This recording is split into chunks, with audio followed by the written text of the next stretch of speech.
উদ্ভ্রান্ত সে আদিম যুগে স্রষ্টা যখন নিজের প্রতি অসন্তোষে নতুন সৃষ্টিকে বারবার করছিলেন বিধ্বস্ত, তাঁর সে অধৈর্যে ঘন ঘন মাথা নাড়ার দিনে রৌদ্র সমুদ্রের বাহু প্রাচী ধরিত্রীর বুকের থেকে ছিনিয়ে নিয়ে গেল তোমাকে আফ্রিকা।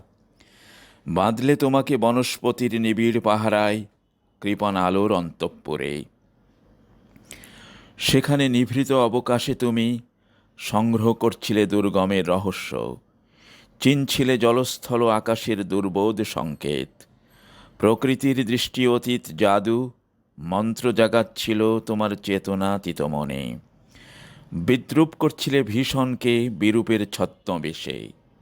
শঙ্কাকে চাচ্ছিলে হার মানাতে, আপনাকে উগ্র করে বিভীষিকার প্রচণ্ড মহিমায় তাণ্ডবের দুন্দুভিনী নাদে।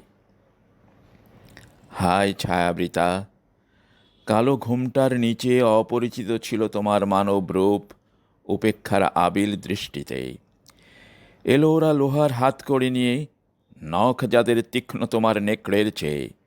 এলো মানুষ ধরার দল, গর্বে যারা অন্ধ তোমার সূর্যহারা অরণ্যের চেয়ে। সভ্যের বর্বর লোভ নগ্ন করল আপন নির্লজ্জ অমানুষতা।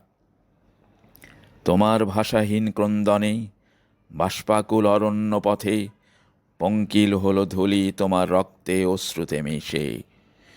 দস্যু পায়ের কাঁটামারা জুতোর তলায় বিভৎস কাদার পিণ্ড চিরচিহ্ন দিয়ে গেল তোমার অপমানিত ইতিহাসে। সমুদ্র পারে সেই মুহূর্তেই তাদের পাড়ায় পাড়ায় মন্দিরে বাজছিল পূজার ঘণ্টা। সকালে সন্ধ্যায় দয়াময় দেবতার নামে শিশুরা খেলছিল মায়ের কোলে, কবির সঙ্গীতে বেজে উঠছিল সুন্দরের আরাধনা। আজ যখন পশ্চিম দিগন্তে প্রদোষকাল ঝঞ্ঝা বাতাসের উচ্ছ্বাস, যখন গুপ্ত গহ্বর থেকে পশুরা বেরিয়ে এলো, অশুভ ধ্বনিতে ঘোষণা করল দিনের অন্তিমকাল। এসো যুগান্তের কবি, আসন্ন সন্ধ্যার শেষ রশ্মিপাতে দাঁড়াও ওই মানহারা মানবীর দ্বারে।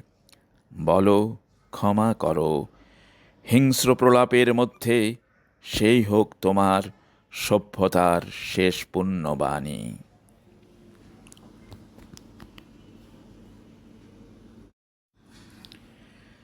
উদ্ভ্রান্ত